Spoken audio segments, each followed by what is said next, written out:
We're recording now. This is live. Brilliant. Good evening, Bob. How are we doing? Yeah, good. How are you, mate? I'm very well. I'm very well. It's nice to see you in your studio there. Yeah, it gets a bit mad in here. It's currently really warm because I've been playing for 4 hours and like all the desk is on because we do everything through headphones. So there's a massive like studio desk here. And it's very warm. So in the summer I've got it up. I think I had a band practice once and we got it to 38 degrees in here. Jesus, that's like Tenerife. Yeah, it was a sweaty band practice. Your neighbours must love you. 2 drum kits. Yeah, so the neighbours are far enough away that they don't hear anything, and you can see all the curtains on the walls. Yeah, curtains are designed specifically so that they're really thick, they're double layered, but there's an air gap between the curtain and the wall, and this really helps with sound diffusion. So it actually massively reduces the sound outside, so you can't really hear the drums beyond the garden. Good. Good. Good for them. Windows, because otherwise they will hear. Well, welcome to the ROKMAN podcast, Bob. Obviously, this is the ROKMAN podcast where we're going to discuss mental resilience and the benefits of mental resilience on running, fitness, well-being, and life.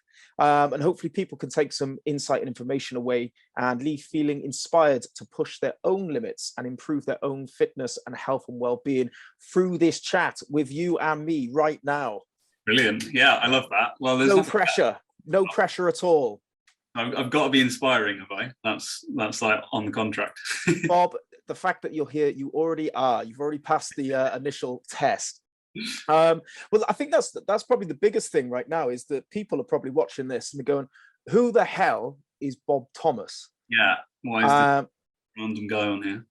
So, Bob, who the hell is Bob Thomas? In 1 minute or less. 1 minute or less. Okay, so I am a full-time drummer who also does a little bit of running on the side. And by a little bit of running, I mean usually ultra marathons. I've done an Ironman a few years ago. I'm trying to do one again, but they keep cancelling it, which is a real pain, but it will be there eventually. But yeah, the main thing that I've done is I sort of combined the two of running and drumming, and I decided to pull my drum kit 107 miles in one go. It took 47 hours, 2 minutes and 34 seconds. And the drum kit weighed over 2 times what I do. And it was pretty painful. It took about 14 months to prepare for. And then off the back of that, I've become obsessed with ultra running. And now I'm just looking at doing crazy challenges. And then obviously you have interviewed Reese from Pegasus. I've run all of his races. That was my first race season this year. And was lucky enough to win 3, which was good fun. It's nice. I got a couple of trophies, which I was very happy with. So that's me. And I'm a bit of a mad, just like anything that's really difficult and is going to make me suffer, I'm well up for doing. Well, that's what ROKMAN's all about. This is what it says here. Welcome the pain, embrace the suffering. So you're going to fit in perfectly. Because obviously we met on one of Reese's challenges. That's where we met, wasn't it? On the we met John O'Groats to Land's End challenge, wasn't it? The right way, yeah. And we ran to England together. We did. We crossed the bridge. Yeah, I know. It sounds really good if you say we started a run in one country and finished in another. It's huge.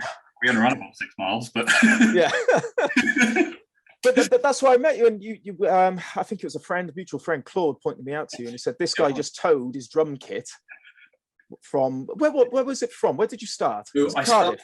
I started in Cardiff, yeah. So I started on Penarth Road. There's a drum shop called Drum Depot in Cardiff, and I started right outside the front door. And then I towed basically all along the southwest coast as close as I could with the road to stay off the motorway. And then it was 107 miles back to Letterston, which is my home village, which is in Pembrokeshire, which is about 10 miles outside Haverfordwest, which is the biggest local town. You're finishing off the best bit. You've missed off the best bit there. Is that when you got to your hometown with the drum kit, you then played a set with the drum kit, right? I had actually forgotten that I'd done that. So I then played for an hour and 10 minutes with my band. So I recruited them. I forced them to come out of hiding and come down and play a gig with me. And we just rented there's like a local green. So we just rented it, invited the village down, and was like, but we're going to play some live music at the end of this. Do you want to come? There's a bar. That's like all be outside, socially distanced, and just have a laugh. So yeah, and then a company called EPS Events got in touch, and they were like, we've got a stage and we're not using it that weekend. Would you like it? And I was like, yeah, I really would, thanks. Yeah. So they came down and set that up, and we had this massive stage, and yeah, it was brilliant. I didn't play great, but I played. Yeah, no, it's pretty bloody impressive. I think the key thing you did there is you put the bar there. I think as long as you got a bar there, it's like hummingbirds to honey, or bees to honey, isn't it? Like people will come. I know, yeah. Well, that was the only reason I went. How the hell did that come about? Like, what was going? Like, where was the initial conception for this, and how did it just grow into it? The challenge. It almost came about because of a joke. So when lockdown first hit, it was always going to be 3 weeks, I think it was, wasn't it, or something like that. I said it was like 3 weeks or a month. And at that point, I was doing loads of swimming. So just before lockdown, I was swimming 6 days a week. I'd just come off my first Ironman, and off the back of that, I was like, right, I really enjoyed that, so I'm going to push really hard. But swimming was always my strongest. So I was like, right, I'm going to push like mad. And then lockdown hit, pools close. Okay, can't swim. What should I do? And then we weren't allowed more than 5 miles from the house, so bike is kind of out. And they were monitoring everything. So it was like, okay, well, let's just start running. We'll find a loop that always keeps me within 5 miles, and I'll just keep running it. So started running. I thought, right, well, this would be a laugh. Me and my mate were jumping on Skype to do some work together. And I was saying to him, and I was like, oh, I quite fancy like doing some silly challenge. I was like, because I need something. And I was like, I've got a gig in 5 weeks, which would have been, it was like the one that didn't get cancelled because the lockdown was only meant to be 4 weeks. And I said, I might run to that gig.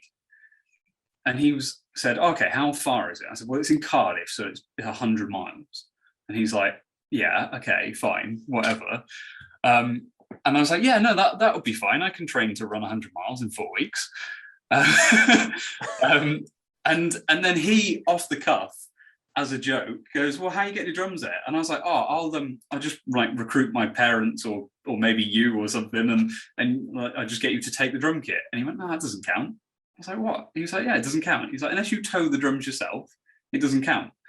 And I was like, oh yeah, funny, hilarious. But then that night, I remember sort of lying down in bed to go to sleep, and it just sort of popped up in my head. And I remember thinking, I'm a big fan of Ross Edgley, and the guy who swam all the way around the UK.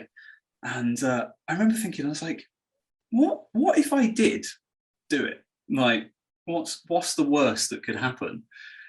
And then I started thinking about him, and I was like, well, that's probably what he thought when he was going to swim around the UK. He's like, it wasn't something of like, oh yeah, I'll just swim around the UK. That's really easy. There was probably this idea of, can it be done?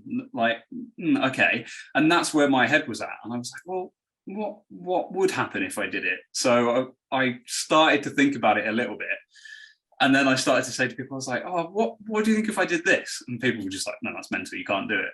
And that just kind of stuck with me, and I was like, then maybe I have to do it. And then about a week later, I'd probably thought about it every second of every day, and I was just like, no, it's got to be done. I have to do it. So I decided to make a video saying that I'm going to do it. And I said that I was going to raise money for cardiac risk in the young.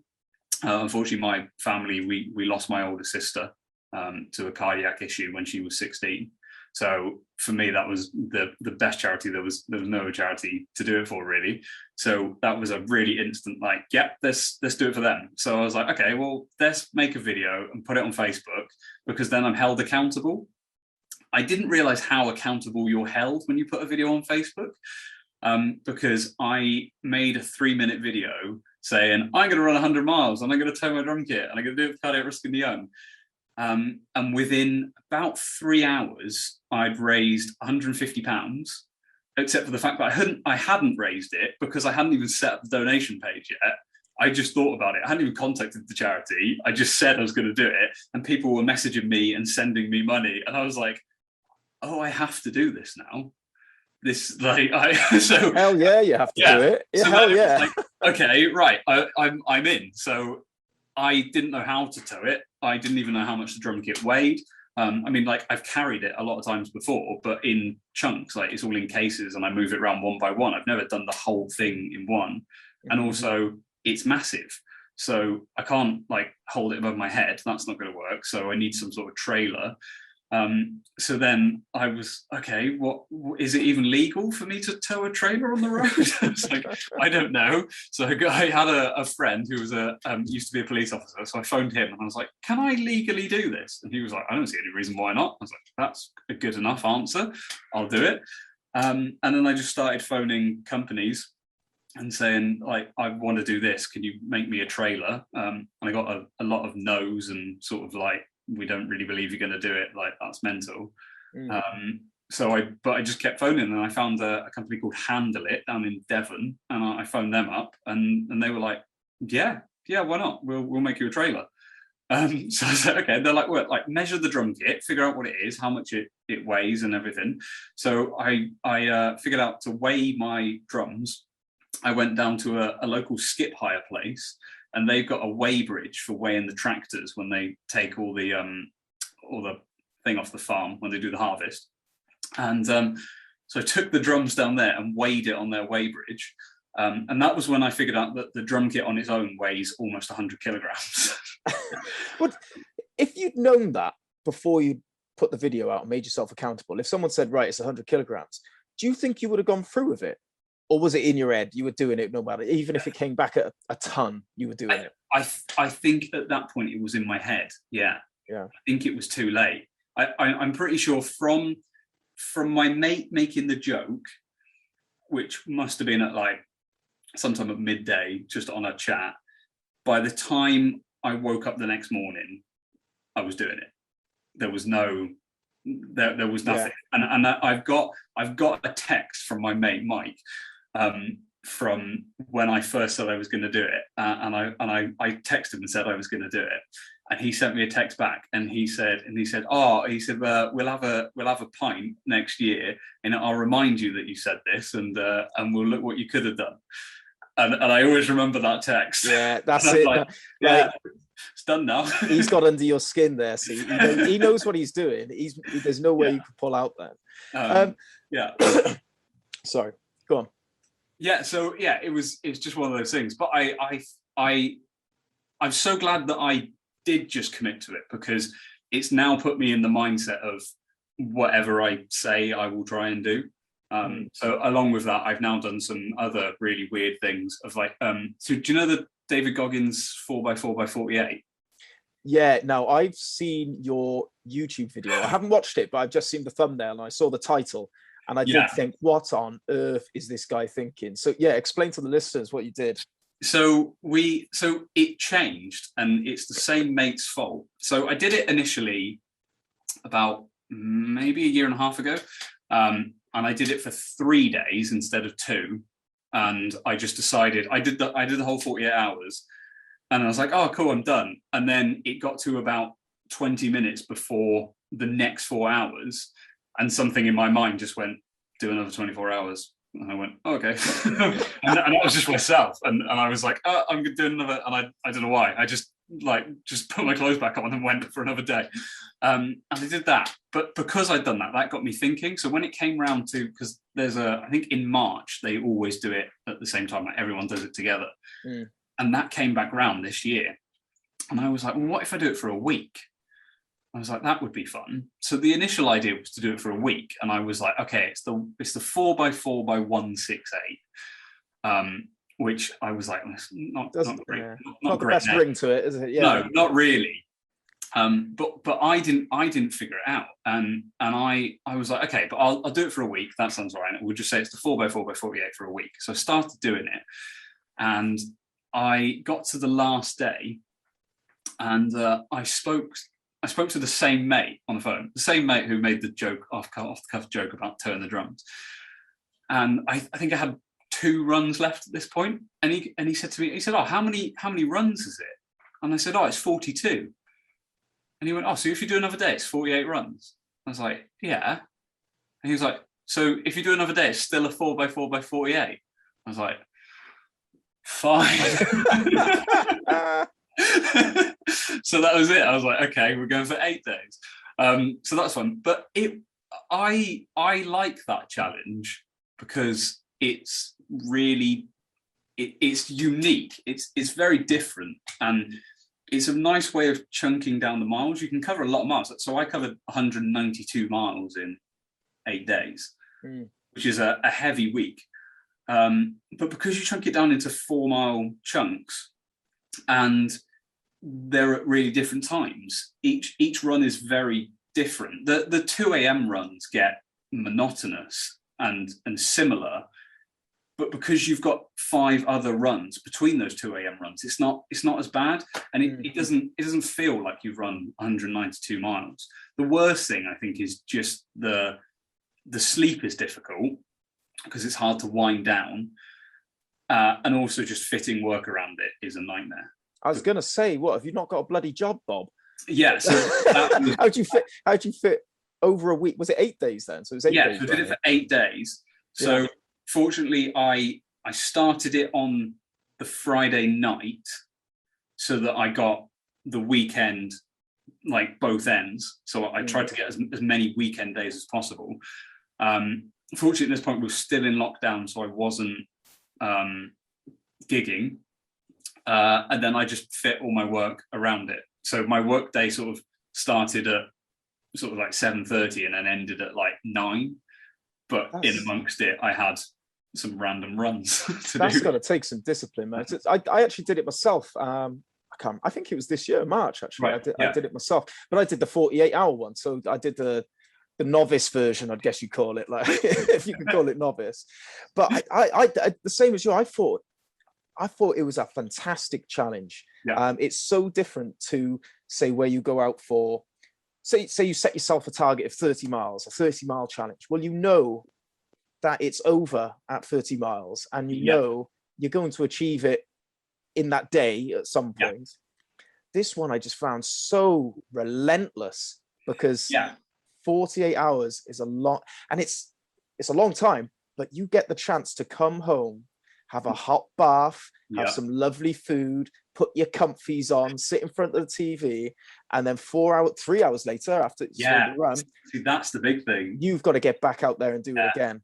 That's and the fact that you did it for 8 days and still did your work. I don't know how you would have done work. That's insane. I'm not sure I performed the best in work, but yeah. No. But that's the funny thing, is because when you say to people about it, you say, oh, you run 4 miles every 4 hours, they think, oh, you get a nice 4-hour break, but you don't, because if the run takes 35 minutes and then you get back and then you change, you eat something, so that hour's easily gone. So then it's 3 hours, but it's not 3 hours because you've got to get ready to run 20 minutes before the next one. So suddenly it's 2 hours, 40 minutes. And then it just plays on your mind. You're always thinking, oh yeah, but I've got this next run. And the one I found hard was I slightly changed it, because he does different times. I think he does it at 12 o'clock, 4 o'clock, and 8 o'clock. But that didn't work with my lesson times.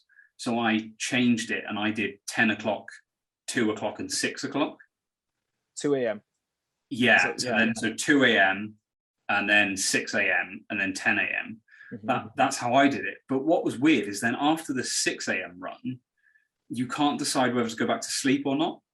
Yeah, that's a dodgy time. It's a weird one, because it's starting to get light, especially in March. It's like, okay, it's light now. So that really plays with your mind. Yeah, I think if anyone wants a real proper test, that's the closest thing I've come to a real test, where I wanted to give up after 24 hours. I thought that was enough. The night is where it bites, definitely. And you get 2 night runs. That's the thing. When everyone's asleep in bed, you are going out for two runs at least. Even though you probably get like an 11 o'clocker, 10 o'clocker, where people are winding down. Even if you do the 10 one, like if you do midnight and 4, no one's there. Yeah. Or even if you do the way, maybe my way is slightly easier because I only have a 2 a.m. run. Yeah. Do you know what you say? It's slightly easier. Like, I don't think really it really bloody matters. Like, maybe I have to go back and do like an A/B test. Yeah, you're gonna have to, and then write out, do a report of your findings. That'd be good. But well, my March sorted, isn't it? Do you know what, Bob? Because again, for the listeners, Bob's got a YouTube channel that you're growing with a lot of ultra running tips and hints and making recommendations. Science-based videos and looking into stuff, which is fun. This is the thing, because people might be listening to this now and thinking, well, look at this young, fit young man sit there saying he did all these challenges. Well, of course he did. Look, he's got youth and talent and fitness on his side.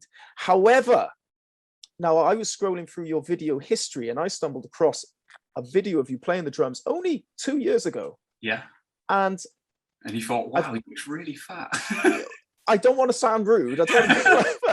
You are a lot bigger. You're more my size there. I was bigger than that. You were bigger than that. That was you slimming down. I used to be a lot bigger. So 2 years ago was when I first started cutting weight, which was I trained a little bit a few years ago and did a marathon, hated it, and decided that's it, I'm not doing anything again. So at what size were you when you started that? When did you do the marathon? Were you still a big lad? Big. I must have been like 96, 98 kilo. And how tall are you? I'm 5'8". At 98 kilo? I was round. Like, I mean, listeners, you need to go and check out his YouTube channel. Don't forget to like and subscribe while you're there. But also, check this image out. It blew my mind. It blew my mind because when I met you, I just assumed you've always been this fit guy. No, not at all. No. Yeah. So I was, as a kid, was never into sports. Nothing. I pretty much I played tag rugby as a kid, and I used to run away from the ball. I was terrible, never really into sport. And then I did a little bit of weightlifting when I was about 16. But then when I left school, I just went straight into music. And I just started traveling around the UK and gigging, and it was late nights and McDonald's and drink. And it was just, it's just not an easy environment to be fit, because all the light hours you're sleeping, and then you're setting up, and then you're playing a gig, and then you're driving, and you drive through the night. You drive from somewhere like Brighton up to Manchester, and you stop at every service station, and you eat terrible food, and it just doesn't work. Life on the road, isn't it? Life on the road. And I realized it was 2018, so I would have been 20.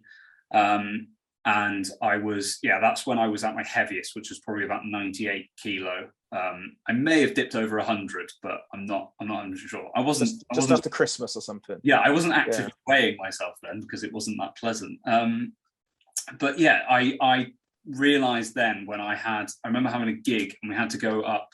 It was like a half flight of stairs. It wasn't even big, because it was the lower.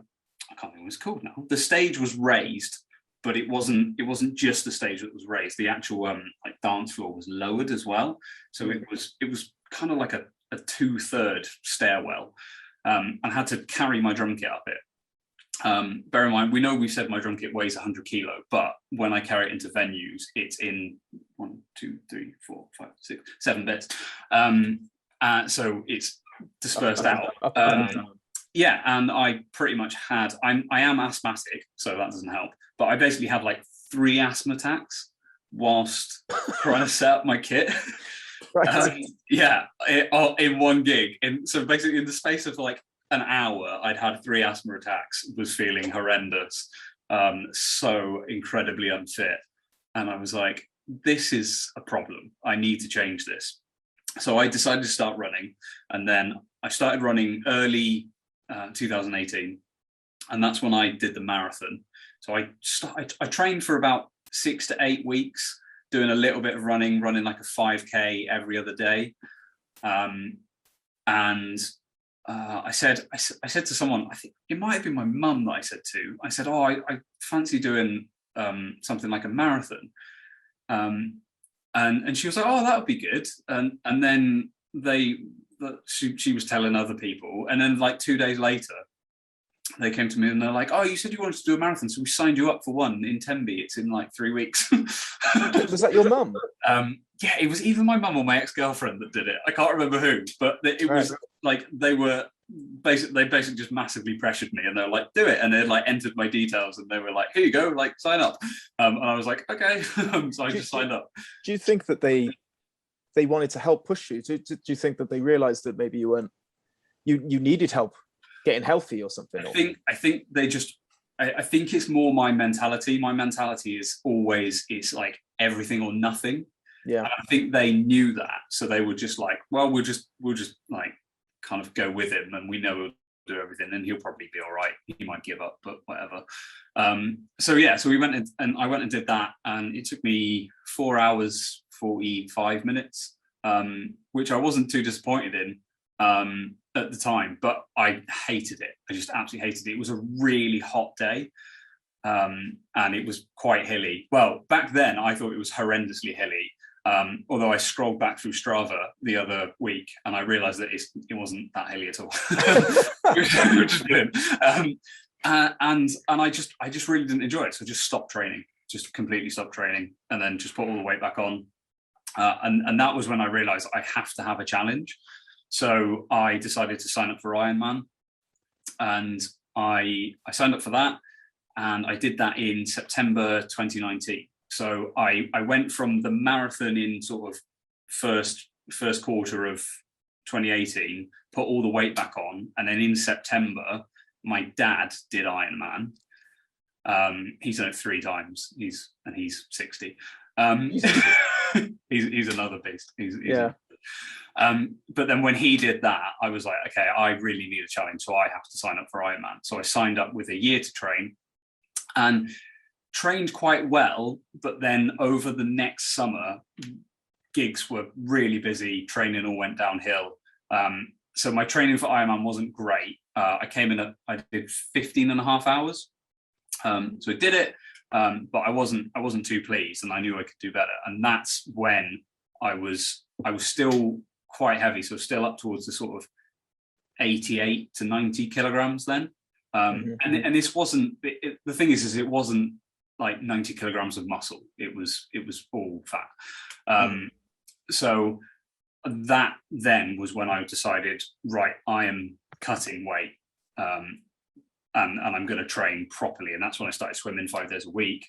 So from after Ironman, which was September, I lost about 25 kilos. From 90? From 90, I went down to, I went from 90 to my lowest was 66 kilo. So yeah, it was somewhere in the range of about 22 to 25 kilos I dropped from the end of September to the middle of April. And I basically got on MyFitnessPal, and I just put in the numbers, and my whole goal was I just have to make every day green. And if I got a red day, it didn't matter.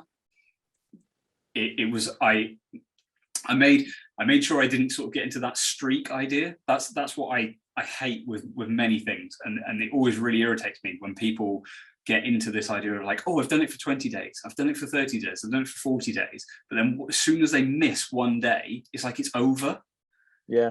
But it's really not. It's just carry on and then look back and you go, oh yeah, I've done it for 150 days and 15 of them, so 10%, were red.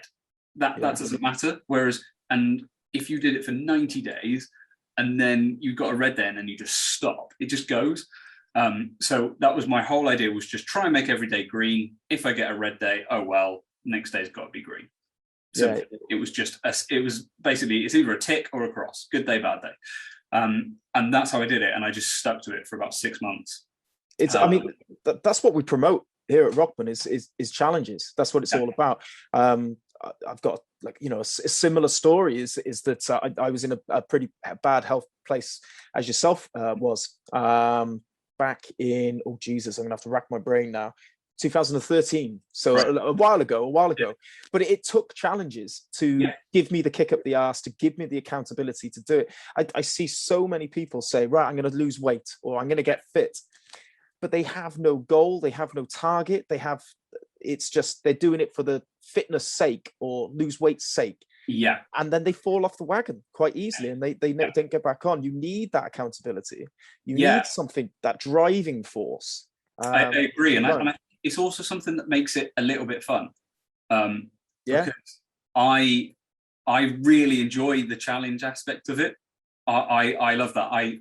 You run an ultra marathon and it hurts like mad, but I love that it hurts. I love that you do it and you're 40 miles in and you're suffering and you hate it, but then you get to the end and you're like, that's amazing. And you know that half an hour ago you were like, I hate this. And they give you a little medal and a t-shirt, and it's all worthwhile. I know. But it is so worthwhile, and there's something about that I love. And I think that's one thing, is finding what you enjoy about it. And I always say to this, when people ask me about starting running, and I say to them, I was like, okay, so when you start, just go out and run. Don't think about anything and just try things. So run with music, run with a podcast, run with an audiobook, run without it. Like, run with holding a ball and chuck it up in the air to yourself and things like that, and whatever. Go run sprints, go run up a hill, go run down a hill, go run coast path, go run road. Because if lots of people go, oh yeah, it's running, and they go out and they do a route that they're not really interested, there's nothing really to look at, and they maybe don't put any headphones on, they don't think about their shoes or their pacing, or they try and go out and they say, oh, the only reason I have to hit this distance. But I think first, the main thing to think about is enjoying it, because there is actually things that are enjoyable about running, and you stick to things that you enjoy. I say this when I teach drums. I always use this analogy of a PlayStation, which is when people start learning drums, a lot of them have this question of they go like, oh, like how long until I can like start playing? And I said, well, from day one, you play from day one. Like, you will practice as well, but the main thing is to play and enjoy it. Because if you bought a PlayStation, how many people buy a PlayStation and sit there with the PlayStation off, TV off, practicing button combinations? No one does that. Everyone just turns it on, starts playing, and they learn as they play. And people get amazing at it because they just do it. They just repeat. It's like learning on the job. And I think that's the best way to get into something like running, is to go in with the mindset of like, right, I'm just going to enjoy it. I'm going to try loads of different things and see what happens. And then you'll probably get a bug. And then you'll go, oh, right, I've run a 5K in 30 minutes. Can I do under 30 minutes? And then you'll start to play with yourself and you'll realize what actually draws you to running. Because it might not be trying to do a sub 30-minute 5K. It might be running to the top of a mountain so that you can see the view. But even if you still run it, you've run. So it doesn't really matter what the motivator is, but you should try and work out what yours is. And I like running, for me, massively, when I started doing this. When I used to travel to gigs, I used to use that time to listen to audiobooks and podcasts. And I used to really enjoy that. I used to like reading as a kid, and it's hard to fit the time in. So audiobooks were amazing in the car. When lockdown hit, I didn't have that time. So when I started running, I would just run easy, forget about distance, speed, anything. I'd just stick an audiobook on and just run until I was bored. And I'd find that I'd run for 3 hours and I'd get lost in an audiobook and then come back. And it was like, oh, it was great. I got to listen to an audiobook and I ran. Exactly. Do you know what? It really pees me off, because when people actually say, oh, I don't like running, it's boring, or, oh, I don't like running, I find it too hard. And I say to them, like, you're doing it wrong. And for all the reasons you've just stated there, you are running wrong. You are, because you're setting yourself too big of a goal. Maybe in their head, it's like, oh, I'm going to run 5K. And it's like, but you haven't run in 3-4 years. Yeah. Set yourself, set 1 mile. Or 4 minutes. You know, it's got to be achievable.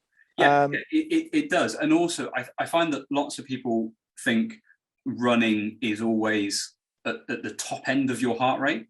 And I think there's something and when you get more into it, you learn about pacing and trying to pace yourself, especially when you do something like an ultra or a marathon. You learn about speeding down, regulating your heart rate, eating, hydrating, things like that. But when you first start running, people often don't think about that, and they just sort of almost just go out flat out until they get that horrible metallic taste in their mouth. Yeah. And then like, this is horrendous. Whereas actually they probably would have got much further if they just went out and just went easy. And when I run, I always ask myself, especially if it's meant to be an easy day or recovery day, it's like, right, could I keep this pace up forever? If all the conditions stay the same, so it doesn't matter whether I'm going uphill, downhill, or whatever, if the conditions stay the same as they are now, could I keep this pace for the next, let's say, 24 hours? And if the answer is yes, I'm going slow enough. If the answer is no, I slow down. Yeah, exactly. It's crazy how they get it on. I'm interested, Bob. What does running bring to you mentally, in terms of? I mean, this could be any way, in terms of maybe resilience or well-being. You know, this is what the podcast's about, so maybe go on those two things. But like, does it bring life balance to you, or is it just a means to an end to get fit? No, it brings different things on different days, because it's very useful. So sometimes I'm not one for really running early, which lots of people say about like starting the day really early and getting out in that right mindset. However, for me, I have this weird thing where I have to do something else before I run in the morning, and I think it's just because for me, I want to run when I feel best, because getting something out of it, and I like to see the progress of it, but having that sort of time to think, and I can think about what's happened. I find that if I just wake up and go for a run, it's a little bit sort of going through the motions, whereas if I sort of wake up, practice drums, do some work, I can then go for a run, and I can use that time to mentally sort of go through a checklist and sort things out. And it's sort of like this little mental recovery almost. It's like having a break, but I'm still getting some really great work out of it. I find that I come up with, like, the YouTube videos and things. I always come up with the YouTube video ideas whilst I'm on a run. And I use that time. And then also it's for things like, it's almost like a kind of proof thing. I absolutely love a run when it's horrendous weather. If it's long run day and the weather is just as awful as possible, that is my absolute favorite. Not when I'm doing, like, not all the time, but kind of for like this mental thing of, if I go and do this now, that's as hard as it gets. It doesn't get harder than this, because it's the longest run of the week, it's the hardest run of the week, it's probably the hilliest run of the week, and the weather is as bad as it can possibly be. It's like ticking all the boxes of like, this is as hard as it gets. And then I know for the rest of my week, nothing's going to be harder than that.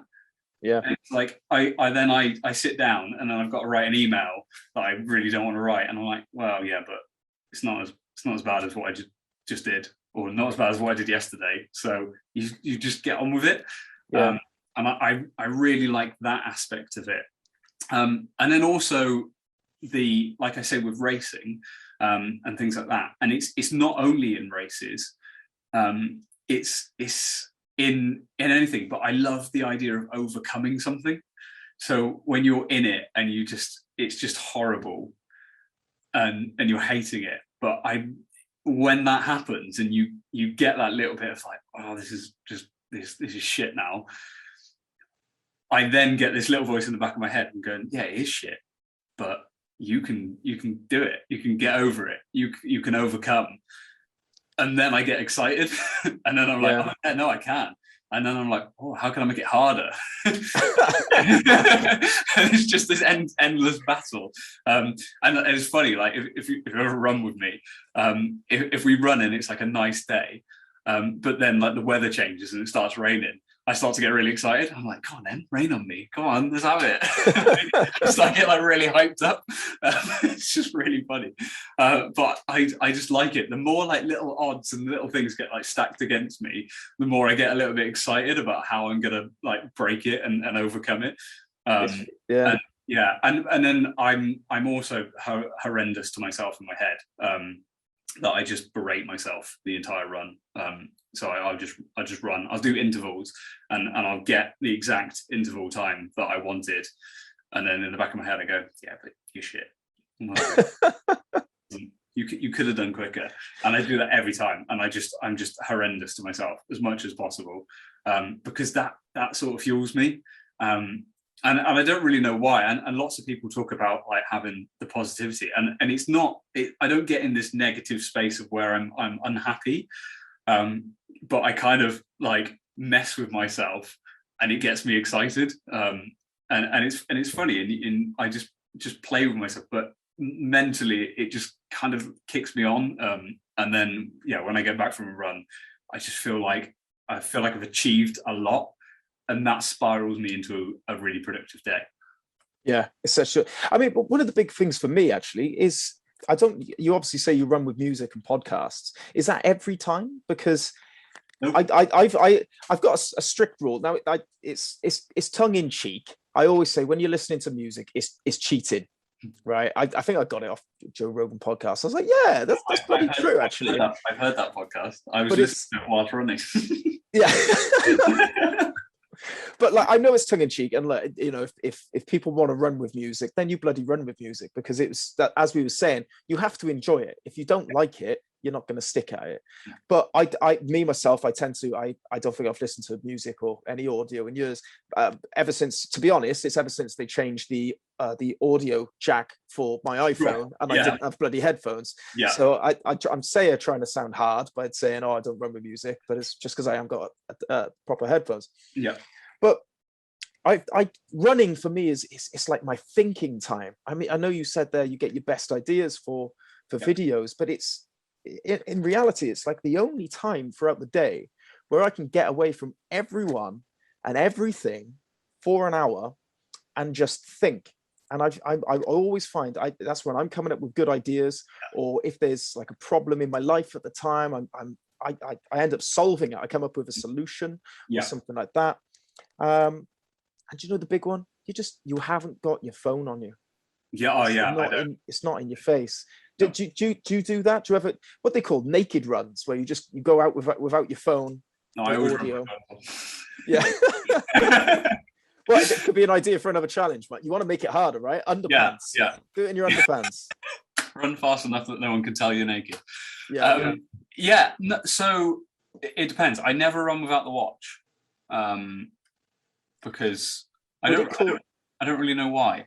Would it cause you anxiety if you didn't have it? No. Would it feel like a waste? No one on Strava is going to see it. Yeah, that's the. No, I think it's because I'm obsessed with the statistics afterwards. Mm-hmm. I love looking in and figuring it out and seeing what I do, and I like plan all my own training plans and things. So I get quite nerdy and into it. So I think that's why I like the watch, and I always use it. But I just think it's I don't know. I always run with a watch. Maybe it's because when I was cutting calories, I found out there's a function on the Garmin watches where it can tell you every time you burn 100 calories. And I switched that on. That's cool. And I enjoy burning 100 calories every roughly, like it's about every 10 minutes you burn 100 calories, isn't it? So yeah, I don't know. But as for music, it depends. So if I haven't had much time to listen to an audiobook, I'll probably listen to one on my run, just because I'm combining two things. For me, it's almost like efficiency. I think of it that way. I was like, right, I know I want to listen to this book, but I haven't got any other time than when I run, so I'm going to listen to it on the run. And then if I listen to music, it's usually something that I'm learning. So it's almost like working. So again, it's efficiency. But there's lots of times I'll run without music. And it's usually the harder the session, the less music I use. So if I'm running like flat out intervals, no music, like tempo runs, hill sprints, no music. And then depending on terrain as well. So if I'm running like the coast path or anything like that, I'm not going to go music because it's just dodgy.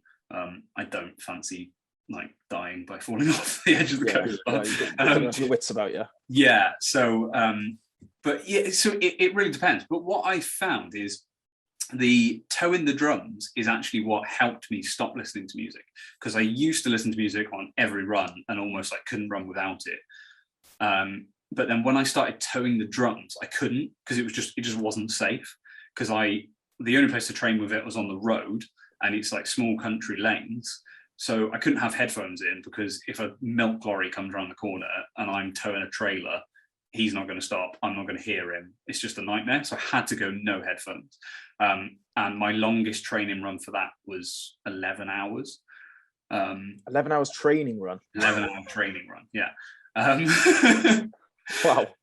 Yeah. So I learned then to go without music. And what I found is when I wasn't towing the drums, I would go out with music in, get halfway through the run and be like, oh, I don't want this, and take it out.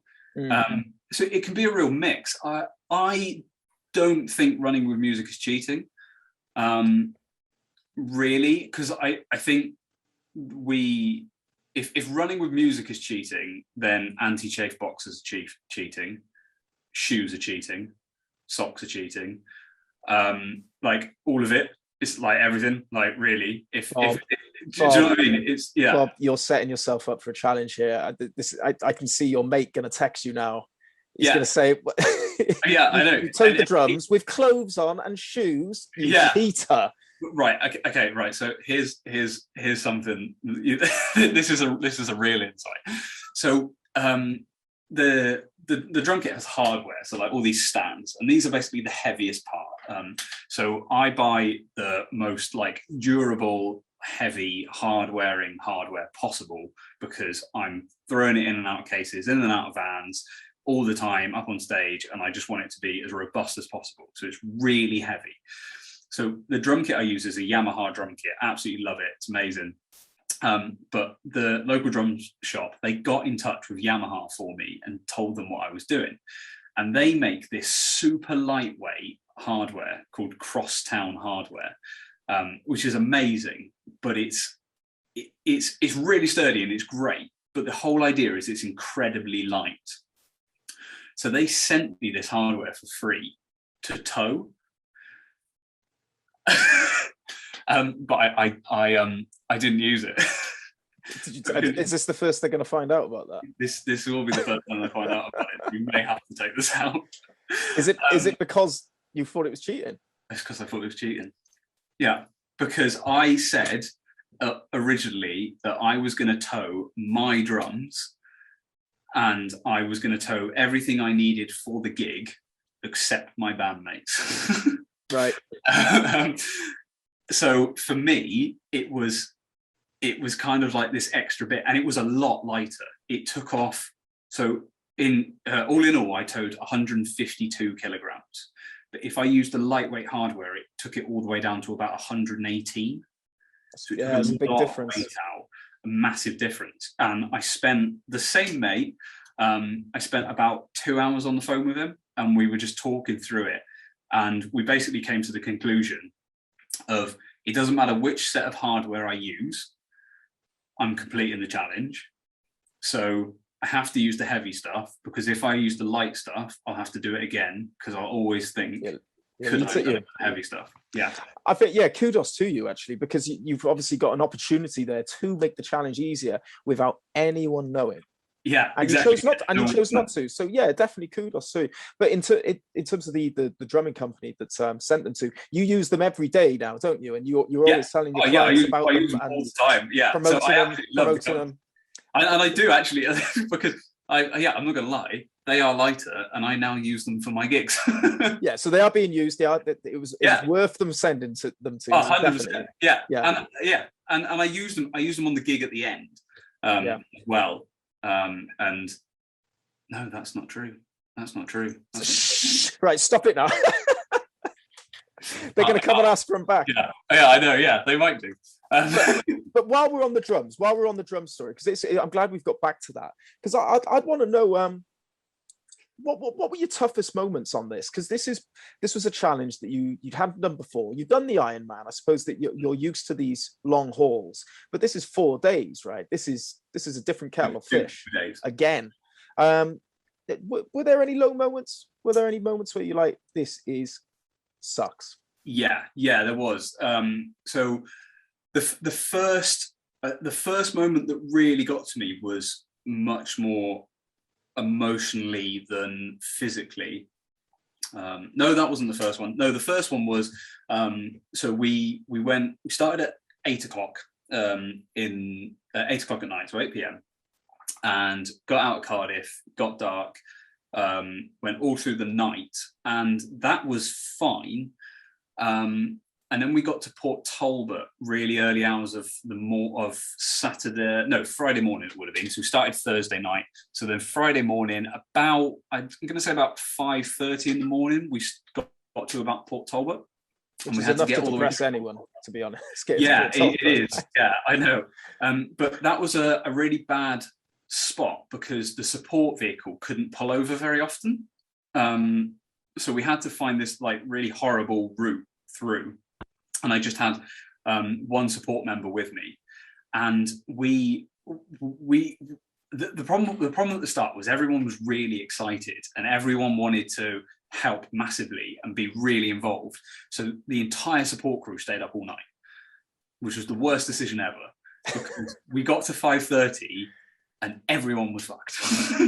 Yeah, everyone was knackered, and suddenly it was me and my mate Tom trudging through Port Talbot, just like, oh, this is shit. Like, this is horrendous. We're all knackered now. And we were trying to pick out the route and we couldn't see the support car because they just had to go through Port Talbot because the road system was horrendous.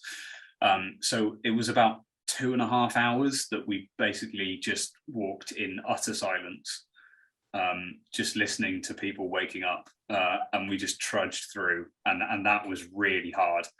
And that was like the first low moment. Did you have the smell as well? Because obviously, for people that don't know, Port Talbot's right next to a steel works, isn't it? It's quite often you'll go through and so it's got that horrible, like really metallic sort of like kind of rotten smell. I don't actually remember that really getting to me too much. But what did get to me is that I miscalculated my food. So I had a rotation of how I was eating my bars, and basically the bars I use are the Hammer Nutrition ones, and I eat a quarter of them every 20 minutes, and that means that I basically in 3 hours I go through 4 bars. That's right, or 4 hours is 3 bars. It's one way or the other. But whatever I did in my head on the run, I swapped it around. Right. And I thought I was wrong, and I was so confused by the bars, and I was thinking about that and getting really confused. And then I started to think that we were behind on time, and everything was just sort of getting really confused. And because I couldn't see the support team, they couldn't reassure me that actually, no, it's fine, that I hadn't messed up the bars, we weren't behind time, I was just confused. So I was really in my head, and we just suffered. But then fortunately, we got out the other side of Port Talbot, and we, the big motorway bridge where the 50 limit is. Do you know what that is? We sat underneath that and ate McDonald's at 6 a.m. It was probably a bit later than that. It was probably maybe close to 7 a.m. at that point. And we sat under there and ate McDonald's, and 2 of the crew members actually got some sleep in that time, which was good. So then I had a fresh crew member with me, and then we sort of went straight into Swansea, and that picked me back up, which was great. So I sort of got through that low moment, and that wasn't the worst. I was just really down and disorientated, and it was very quiet and sort of like in my own head. But then after that, it really picked up the next morning because we got the light, and light is always a motivator. And you're out of Port Talbot. Honestly, like it's. I can imagine it being quite a funny mental in your head, also, the way it is. Yeah, it was also getting to Swansea was quite a big check mark.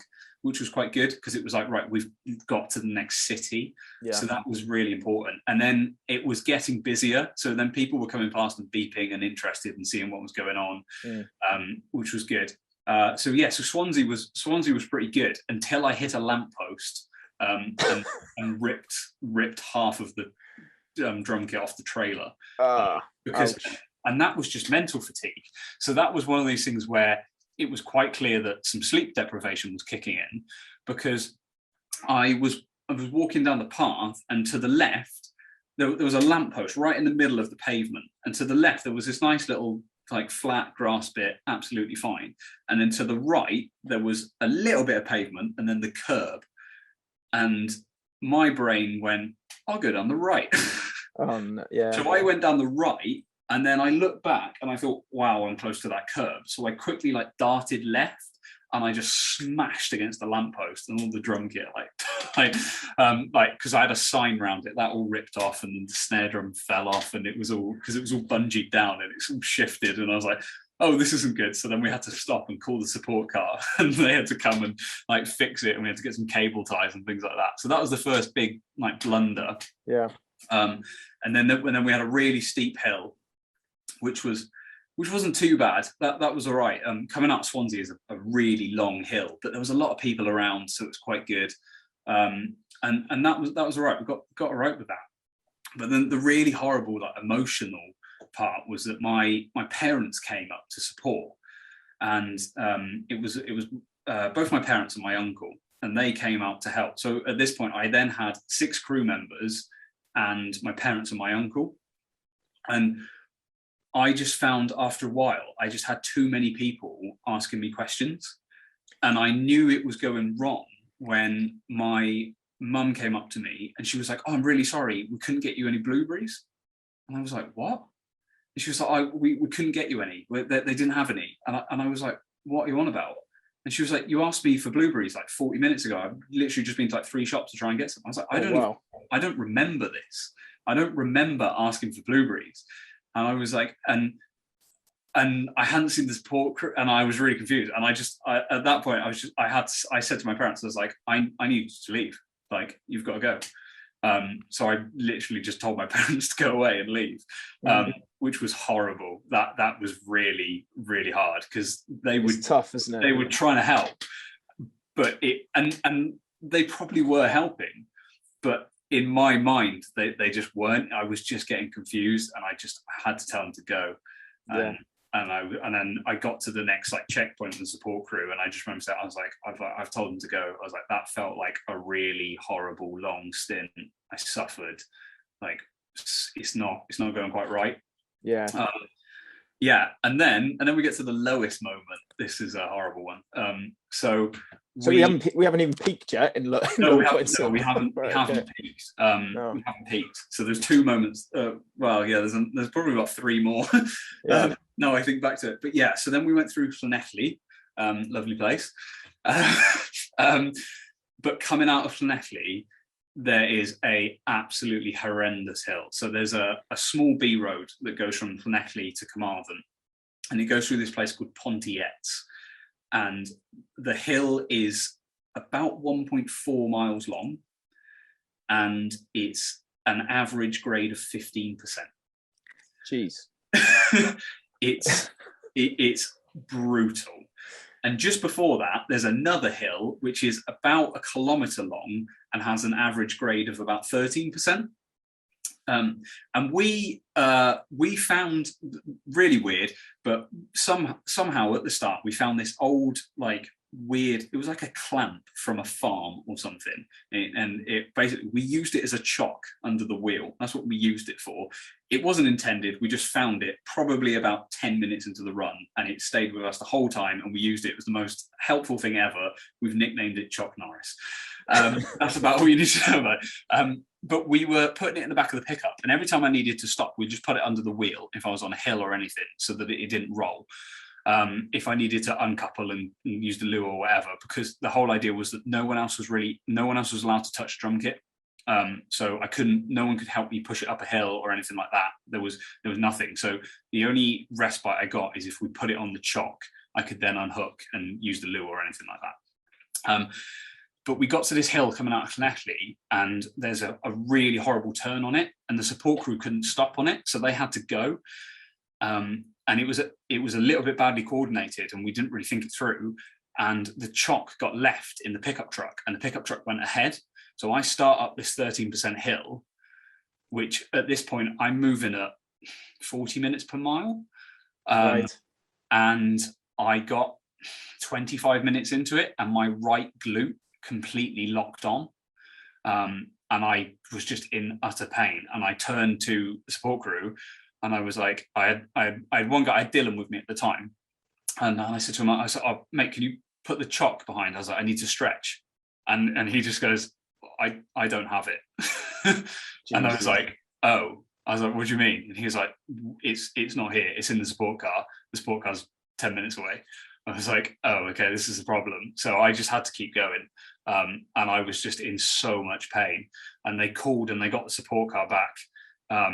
And we did a really quick break. I stretched and then I carried on. And then we got up and there was a little T-junction, and I pulled off onto the left in the T-junction. And we stopped there. And I unhooked from the trailer, and I just walked over the support car, and I was just like, I just broke down completely. I just sat on the floor and was like, in my head, I was done. I was just like, I remember just walking over to them, and I just said, I think I said to them, like, I think I said we failed or something along those lines. And that was it. I was just gone. And it took them about 40 minutes to bring me around.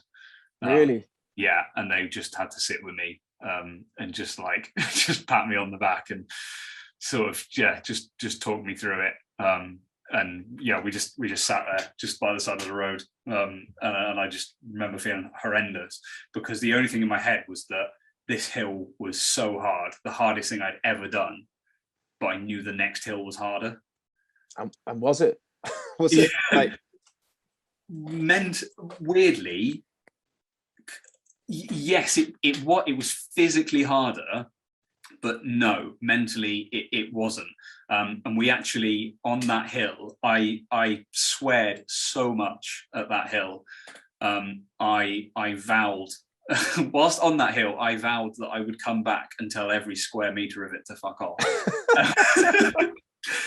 But it was we started that hill at about 10 p.m. and we finished it at 2 a.m. No, we didn't. That's a lie. We started it at 9 p.m. and we finished at midnight. So that's for one hill. That's a long slog. That's for one hill, and yeah. It was awful. And we had loads of people on the phone. We had the owner of the drum shop, Brett. We had him on the phone to me for like some of it. And yeah, just some really bad bits. And there's a really good photo of me basically right at the top of this hill. And it's just me just looking down, and my mate next to me on the phone in a high-vis jacket, and you can just see I'm suffering. And that was pretty much towards the end of this hill. And yeah, that was awful. And this road was the road that we knew the least. Didn't really know it very well. So what we found was that I was always expecting it to end, and I was saying to the boys, I was like, "Oh, it's just up here." That's the worst. Yeah. It wasn't. And we went on, and then we got to the end of that hill, and then we did the rest of the road. And the rest of the road went on for a good few miles until we got to Carmarthen. And I was just expecting Carmarthen to come so much earlier. And at that point, I remember the crew were like charging my phone and then randomly bring it to me at points, and they gave me my phone at that point, and my brother would text me saying like, "Following your progress, like really proud." And I was just like in like full floods of tears just walking down. Oh, I love you, man. Like, yeah, like really, really suffering. And then we stopped in McDonald's, and I sat on a camping chair in a bus stop outside McDonald's, eating chicken selects. And I remember this car coming past, and there's a beacon on the trailer like flashing. There's this massive trailer next to me. It's 1 a.m. and this car comes past, and this guy just like holds his hand out the window, and he was like, "You all right?" I was like, "Yeah." Yeah. Oh, good. Yeah. What I found interesting from that story is, obviously you said that there was two monstrous hills, right? And you said the second one was harder physically, but mentally it wasn't as hard. Mentally, it wasn't as hard as that other film, which shows the importance again of the mental aspect of endurance and resilience, right? 100%. And I was wondering, what's your sort of understanding of mental resilience, and where do you think that physical resilience stops and mental resilience starts, or is it one and the same? And to give it, what's your sort of understanding of it and importance? What kind of role does it play? I think the mental side is 99% of it, because even if you say something physical is holding you back, like an injury, it takes discipline to get over the injury. It's really hard to go through the rehab process. It's horrendous, not just because it's boring, but because they're always horrible exercises that take ages.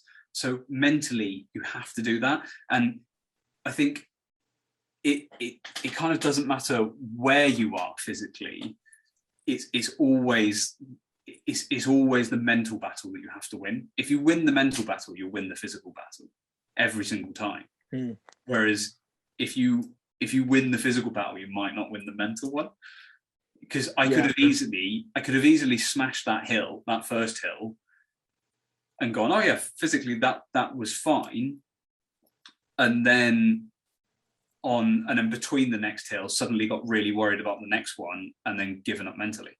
And I really think the mental aspect of it is just everything, because it's the other thing is when we talk about when you're in a race and you're feeling horrendous and you're like, oh, this is the worst thing ever. My legs are dead. I cannot run. I just can't do it. I'm crawling at this point. And then you get to the end, you see the finish line. You're gone. Like you're sprinting. And so what changed? Is the mental. Is always that, and you get to a checkpoint and they're cheering you on, and you start running into the checkpoint. Oh yeah, where you start smiling, and it's always mental, and that's what picks you up. And I really do think that training the mental side of it, and it's a weird thing to train because it's not a muscle like any other. You almost can't see it get stronger. It doesn't get bigger. You can't look in the mirror and flex it. Although I wish you could. Yeah, I mean, you can like do all your eyebrows in the mirror, but that counts. So you can't. It's really hard to quantify where your sort of mental toughness and resilience is, and also it changes every day.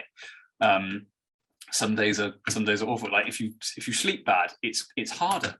If you go for a run off of 9 hours sleep, it's much easier than going off a run from 4 hours sleep.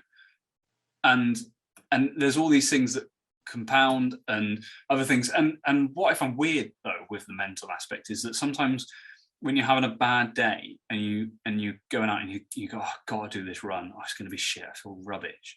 And then you go out and you absolutely smash it. You do a great run. I never understand how that works because that for me is there's something strange about that mentally, because really you're not in the right headspace to do that. But you can, and it overcomes in weird ways, and you know it's like the mind's always going to throw things at you. Like it knows every insecurity you ever have.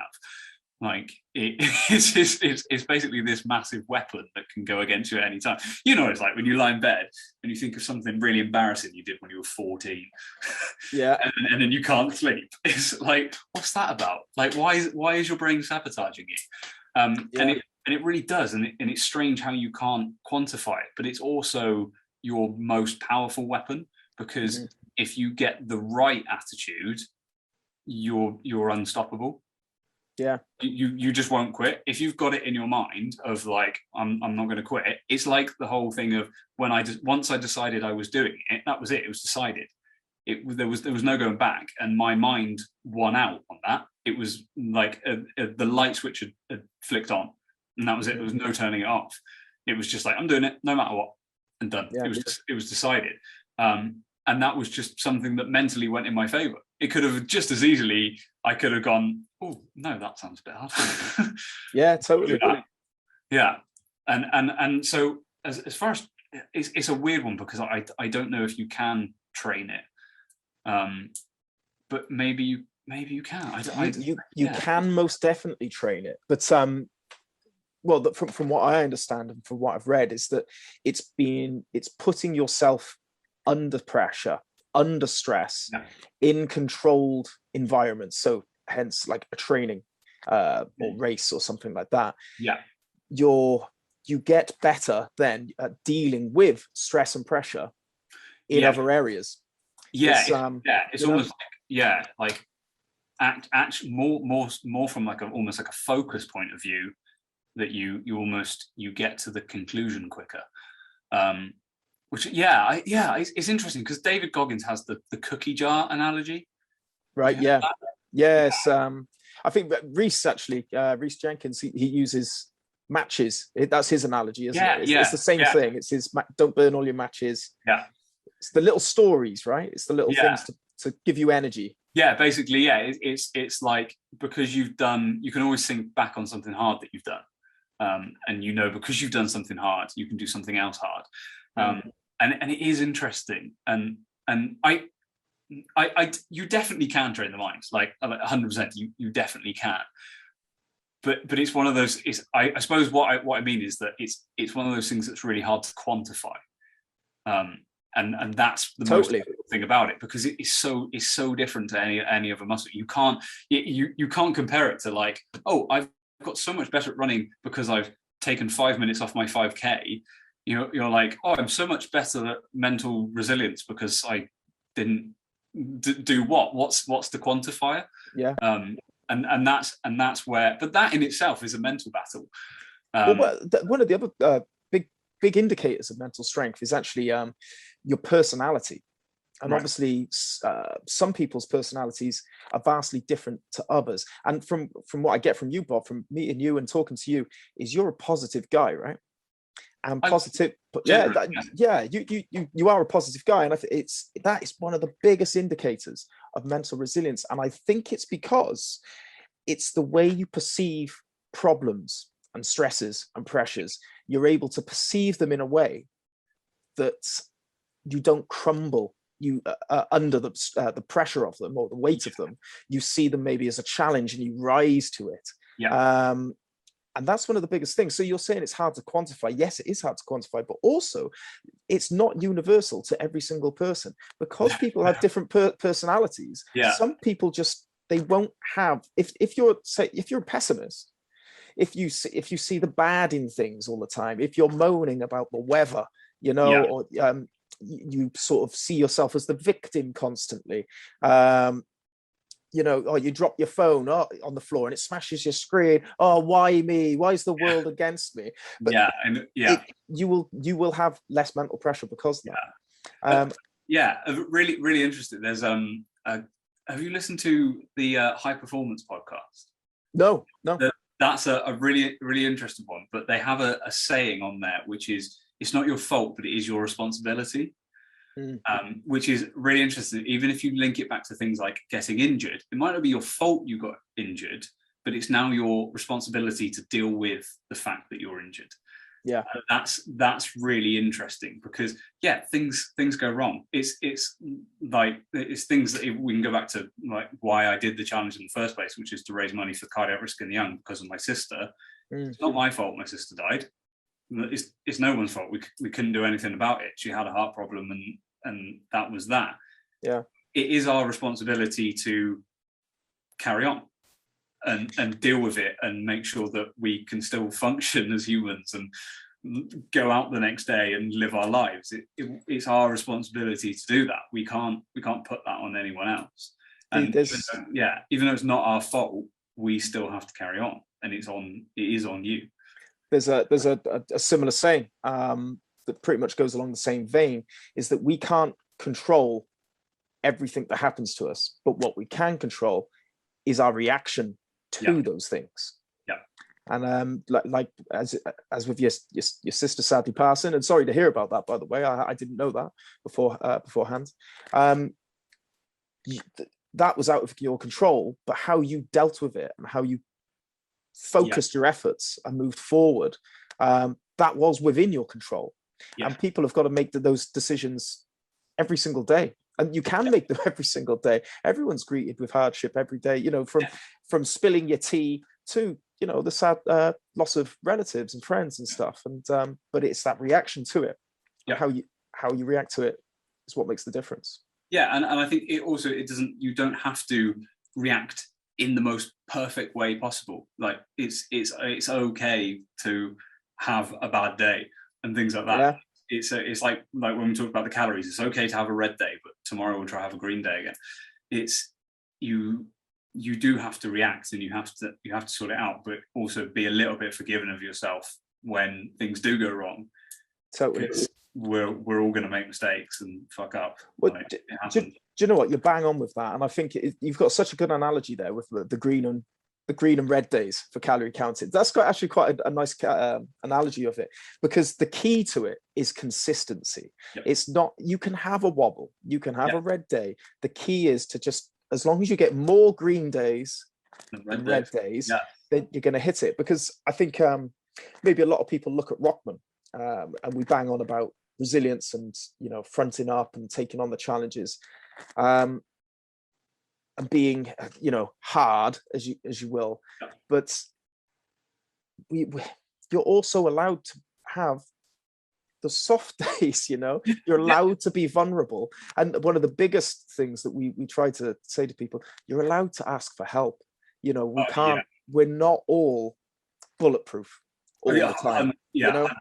I was terrible for that. I would never show emotion or anything, just be like, nah, it's fine, whatever, never get anyone to help me.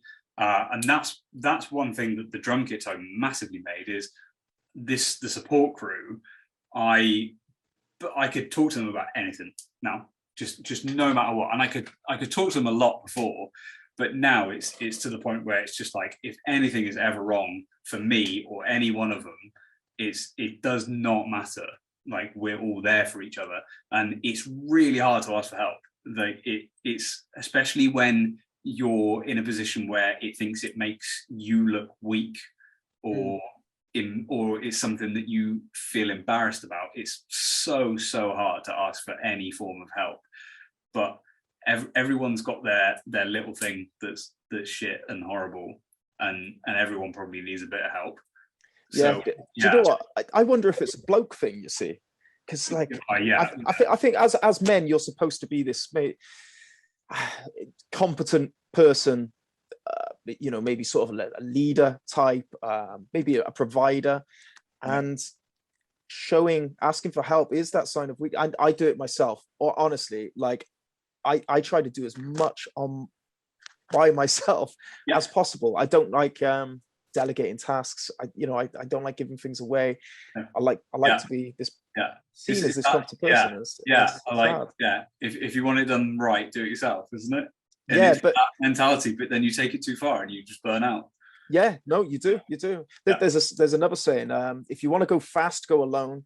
If you want to go far, go together. And I think that's a good one. I've got another question actually on the mental resilience stuff. Is I want to know what keeps you motivated, Bob, but maybe even put it back to your drum challenge. Sort of what kept you motivated then, and what keeps you motivated now to get out of bed, put your body through these hardships. Sorry. The fact that it never ends. I love that, and that's one of the massive comparisons I draw between fitness and music. You can't complete the drums. It's simple. I like that. Yeah, even if you're the best drummer in the world. So for example, just above the computer, you can't see it unfortunately, but there's a poster of a drummer called Benny Greb. Absolutely amazing. One of my favorite drummers in the world. He's incredible. He's not completed it though. There's still something that he can't do. I'm sorry, mate, but there is. But he knows it, and that's fine. And I love that. And it's the same with running. It doesn't matter how hard I train today or what I do. if I take 6 weeks off, it's gone. Yeah. So I've got to get up tomorrow and do it again. But that's fine, because it's just another opportunity to enjoy it and find out why I'm doing it and different things like that. And as I said, I like the idea of overcoming it. And it's not just overcoming something on one day. It's, right, can I overcome the consistency of this? Can I train this hard for this many weeks? Can I overcome that? Can I do that without getting injured, without getting ill? All of these things. And that, a lot of that keeps me going. And also just the fact that I really enjoy it. I just do. I just love it. I just love, like, sometimes I go for a run and I don't want to, but I generally, I'd say 90% of the runs I go on, I look down and I'm like, oh, it's time to go run. Let's go. Great. Like, I get to go run. And I love that. And I go to the gym. I do 3 days a week at 6 a.m. with my mate in the local leisure centre. And it's like, brilliant, cool. I've got to get up at 5 a.m. to go and get there. But that's fine. We're like, it's going to suck for what, 2 minutes? That's the other thing I have is that I just convince myself that it only sucks for 2 minutes, because in reality it does. It's, lots of people say that about, oh, you run in the rain, and it's like, yeah, but after 2 minutes it doesn't get any worse, because and 2 minutes is an exaggeration, really. It's more like 10 seconds. Once you're wet, you're wet. Your skin's waterproof, so carry on. And I have all these sort of things, and then also just the fact of, like, can I do it? And that was a big thing with the drums, is I didn't have a trailer. I didn't know how much it weighed. I didn't know how to tow it. I didn't know if I could run 100 miles. I never run 100 miles before it. The furthest I'd run before doing the tow in one go was 40 miles. So it's a bit different, yeah. Yeah. So yeah, it's completely different. And it was, can I do it? It's a challenge of, can I do it? And I'm thinking about a new challenge now. We'll get onto that in a second. But it's interesting, because I think that's the biggest thing I've noticed about you, Bob, is you're constantly proving something to yourself. I think you get a lot of value from that. And does it give you self-worth to yourself? It gives me something to work to. It's a reason to wake up every morning, isn't it? It's like, if you've got something that you're working towards, it's like every day it's like, oh, well, I'll get up and I'll go and do it, because, like, we're going to find out. It's like reading an amazing book, or the film that you want to get to the end of. It's that's how I feel about it. And again, that's what I was like with drums all the time. It's like, oh, can I play drums as a living? How can I do it? Right, I need to be in a band. I need to know how to record. I need to do all these things, and then it's setting that challenge and working at it every day. I think for me, the thing I would struggle with the most is not having, like, a mountain to climb. You've heard of Gary V, yeah? I've heard of him. Who's that? So I have heard that name. He's a business guy from the States. Yes, I do know him. But he has this saying of, like, love the process, not the outcome, because his whole life goal is to basically buy the Jets, which is the NFL team, the New York Jets. But he sort of has this mindset of, like, once he buys the Jets, that's it. His life's going to be shit because he's done it, and he's not, like, working towards anything anymore. He's going to be bored. And I kind of have the same mindset of that. If I wake up one day and I don't have a race to train for, or a silly challenge to try and plot, or something to figure out, or some, what am I doing? What's the point? I don't. You're exactly right. Yeah, I can't just go through the motions. Like, because obviously in 2013 I did my challenges. I got fit, lost like 3 stone, stayed like that for a year or two. Then I got a missus, as we all do. We get a bit comfortable, but well, we're married now. So I did like her, but I lost that focus. I didn't have a challenge, right? Yeah. And I put weight back on. I lost all the fitness, and then I need a challenge to kick me back up the arse and go again. It gives your life purpose. It gives your life meaning. It gives your life direction and structure, and it's so important. And I think too many people can be lost, right, in their lives. They're just going through the motions of life. They've got their job. They go to work, they come home, maybe deal with the kids, they go to bed, they get up in the morning, they go to their job. It's just monotonous. And I think you need that. You need something. You need purpose. I think as human beings, and I mean, I know women get it, but especially men, they have this just yearning to achieve and be someone and be something, you know? Yeah, I really think so. And like, I can't think of anything worse than just like watching the years tick by. Like, imagine, it's scary. Yeah, I want to look back and be like, oh yeah, I did that and I did that, and even if they're small, it's weird because I now think of the drum kit toe as because it's done. I just think of it as this really small thing. But if you go, if you go 6 months ago when I was still training for it, it was massive. It was my entire life. Yeah. But now it's just this tiny little chapter, and I'm trying to work on something else now.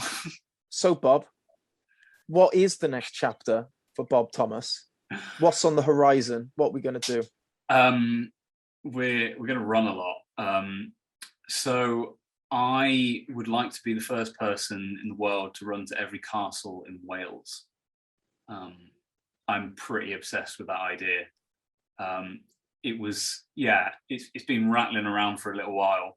And it's another one of those things where I don't know how to do it because I still don't know how many castles there are in Wales. I've got about 50 answers for how many castles there are in Wales, and trying to define it is horrendous. I've actually just been put in contact with a guy from Historic England who's got friends connected in some of like the national trusts and things, and he's trying to compile some lists to help me out, which will be amazing. But just as a rough ballpark, it's somewhere between 427 and 653.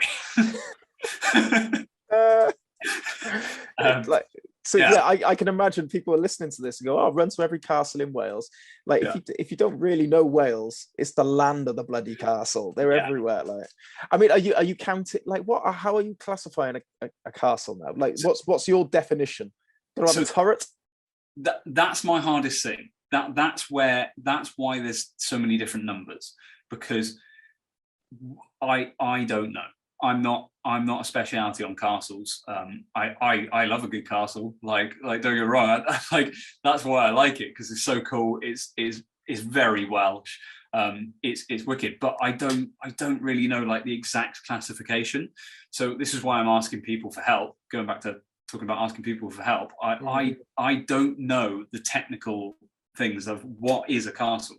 Like, is a hill fort a castle? What about an Iron Age fort? Does that count? But the one thing I want to make sure is I get every single one. And that's the only stipulation. So I've spoke to some people and they're like, oh, how are you categorizing it? Is it only Welsh castles or is it English built castles in Wales? And I'm like, no, it's every. It has to be every. It's just, that's my only stipulation, because my worst nightmare is to run the entire thing, finish it, be really happy, and then 6 weeks later, some random guy from out of nowhere just goes, "Oh yeah, but you didn't run to this one." I'm just like, the guy won't be random, Bob. It'll be me. Yeah. It'll be you or Reece. Yeah. So I mean, just to give the listeners an idea now. So obviously, there's 400 odd castles, maybe 600. Yeah. What sort of distance is that looking like in running, and how much time is that going to take? So I think at a minimum it's probably going to be about 900 miles. I think it's more likely to be closer to like the 1500 mile mark, and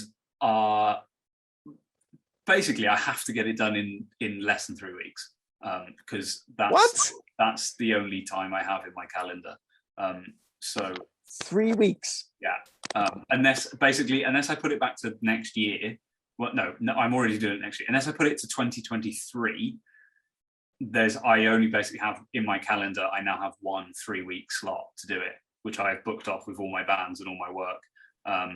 And so kind of no matter how far it is, I'm going to do it in that time. And you doing it for charity?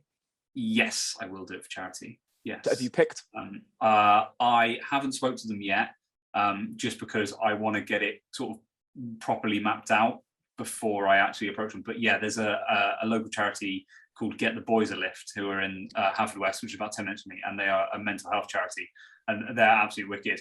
And one of the guys they was a few years older than me in school, but they just offer completely free mental health sort of just help to anyone. That's basically, they've got this coffee shop in Haverfordwest, and anyone can go in there and you can have a chat with, and it's just amazing. They do loads, and they put counsellors on, and they help people, and they just talk, and yeah, they've helped so many people in the community, and they're absolutely amazing. And they do loads for the local community as well. They get involved with all the events and everything, and they're absolutely wicked. So I really want to do it for them.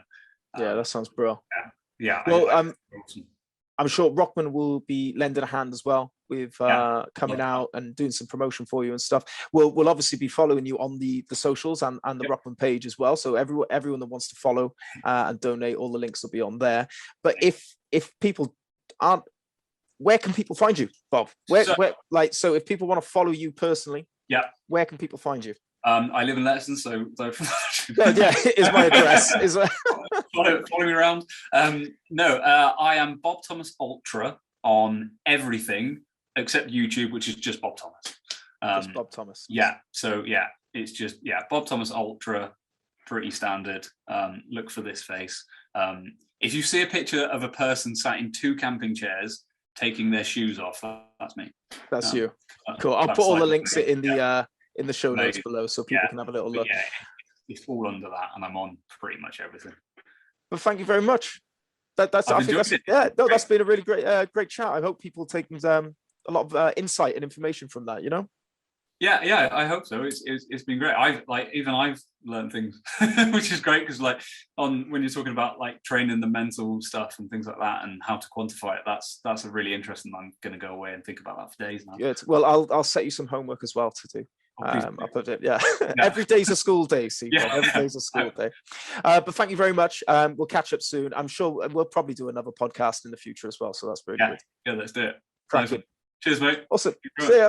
Bye.